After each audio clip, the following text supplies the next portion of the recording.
So Wowhead has datamined some new traits, and I don't know if you guys have noticed, but I've been trying to be a little more positive lately. I was kind of negative for a little while there, so I'm trying to see the bright side of things, but this one's giving me a little trouble. There's a new shaman trait. Well, this is data mining, so it could be a little off in places, but Ancient Ankh Talisman. While reincarnation is off cooldown, your maximum health is increased by 37. While you were at full health, reincarnation cools down 50% faster. This kind of feels like I mean, I might be overreacting because we've had a lot of trying times lately as shaman, so I might be a little oversensitive to this. But it kind of feels like I'm being slapped in the face. So not only we've been asking for reincarnation to be a real defensive cooldown that we can actually kind of rely on in raids or dungeons for that matter, and it still doesn't reset when you start a dungeon. It still doesn't reset at the end of boss fights. There is no reliable way to go reset it other than like hearthing to a regular town and going to the proving grounds, which is definitely not really an intended way to do it, and it loses a lot of time. So you can't really use Ankh for anything, and yet they still call it a very powerful defensive, and they're kind of talking about it as if they're balancing around it.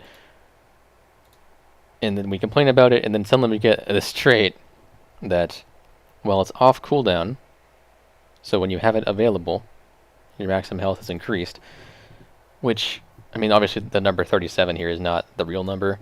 That's just like a level 1 or whatever. Unsure what that number would actually be. Probably definitely higher than that, though. But it's still like only when it's off cooldown, really? So you're telling us that if we don't use reincarnate, we get more health.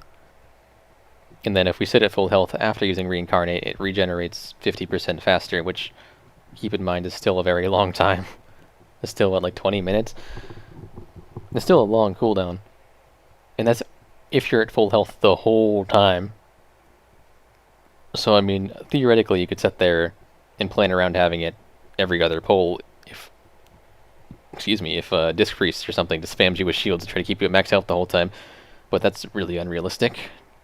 So it's more of like a flavor thing, I guess. But it kind of feels like, why would they add this? Why would they add this? Can't they come up with something that isn't, like... It feels like they're, like, poking a wound or something. I don't know. It feels like it's really in poor taste. I don't know. I feel like most people haven't actually seen these traits because they were just on Wowhead. A random post on Wowhead. So I don't know if that many people have actually seen them, so I did want to make a video looking at them. And then, let's move on from the original, the Salt one, and move on to the Enhancement one, which actually looks kind of cool. Thunderon's Fury. Storm Strike deals 47 additional damage. Obviously another placeholder number, or like a 1 eye level number that will definitely be higher in game. And has a 13% chance to summon a Thunderon's Fury totem, increasing the chance to activate Wind Fury weapon by 100% for 12 seconds. I do have a few questions about this. I've been playing Enhanced a lot in PvP lately, so I've kind of gotten the basics for that handled, I guess, in my brain. And one main question is, can the totem be killed, and can you have more than one at a time? Because if you can have more than one at a time, I mean, increasing the chance to activate Wind Fury with my 100%, with Forceful Winds could be really good. If you could stack it up, or even just having one at a time is really good. So if they can kill the totem, that might be a little more balanced. 13% chance obviously isn't that much. Though we don't necessarily know that won't scale with eye level. It probably won't, but we don't know that it won't until we get on the PTR and get the trait and actually try it. But I don't think we have access to it yet. But it's kind of an interesting trait. Another thing I don't like about it is Enhance is already kind of littered by RNG.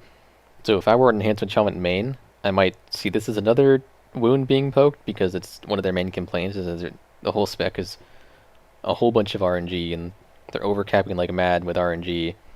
And then now we have another thing that can proc and make you overcap a bunch and give you a bunch more damage. It's entirely out of your control. So this could be something that the Enhanced Shamans are a bit salty about. I'm unsure at the moment. For PvP, it seems kind of neat, because I like being able to one-shot people, but I also know that's very unhealthy for the game, and in the end, being able to one-shot people randomly will make the spec get nerfed. And they may not nerf the right thing, and it may not be a bad spec, I don't know. There's a lot of little things to it, but on paper it sounds like an interesting idea, at least. Maybe not a good idea, but an interesting idea. The Ankh one, I think I've already said what I wanted to say about that one, but not the biggest fan. Not the biggest fan. So while I'm looking at this, let's just take a look at the universal ones, and I'm going to look at some of the other class ones. Not really going to be in depth because I don't know the other classes that well, but I want to see if the other class ones are anything like the shaman ones, because the shaman ones feel a little personal. But I'm assuming these are going to be the same. Maybe not. So Night Elf theme, Ancient Bulwark, standing still grants you deep roots, increasing your versatility by undetermined number. Moving instead grants you uprooted, healing you for 1 every 1 second. Obviously another undetermined number there. So if you stand still, you have a versatility increase, and if you move, you have a healing. That's kind of interesting. Seems like a fine universal trait. Shadow of a Loon, your spells and abilities have a chance to increase your haste by 2 for 15 seconds. Not going to be 2. At night, you also gain 10% movement speed for the duration. At least we all rate at night, for the most part. So you can get that 10% movement speed. But I hope you don't play during the day, because otherwise your trait's going to be a little worse. I don't understand why they keep doing that. But 10% movement speed isn't the biggest deal.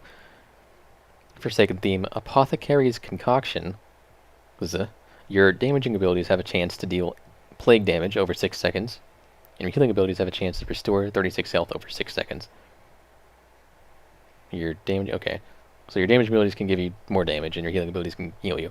These effects are increased by up to 100% based on target's missing health. So, are a good trait for, like, Mythic Goon type of fight, where almost all the important damage is in the last phase. And then I guess, if you're healing a fight, like Tyrant Velhari, where things are sitting low health all the time, you could use this as well. It's probably not going to be that big, because it's a neutral thing, but interesting trait as well. Endless Hunger, your versatility is increased by 0. Moving near an enemy's corpse consumes their essence, restoring 6 health. Now, of course, another placeholder number there, so don't take these numbers seriously. But default versatility increase could be good for PvP. But moving near an enemy's corpse, that's definitely not going to be good for PvP. Might be good for dungeons. Definitely good for, like, soloing things, because you kill something, you run over the corpse, and you restore some health from it. So that could be kind of interesting. Now let's just take a brief look at some of these other traits. So Frostwhelp's Indignation. Pillar of Frost summons a Frost Whelp who breathes on all enemies within 20 yards in front of you.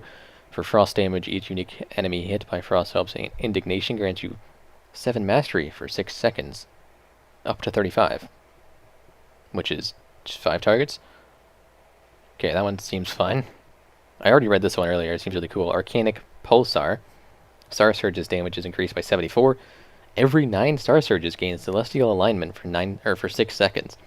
This is actually just what we asked for the Legendary Gloves to be, where instead of a 10% chance to proc, up to 10% chance to proc or whatever, we just wanted it to be like every 10 Earth Shocks. Just give us some ascendance.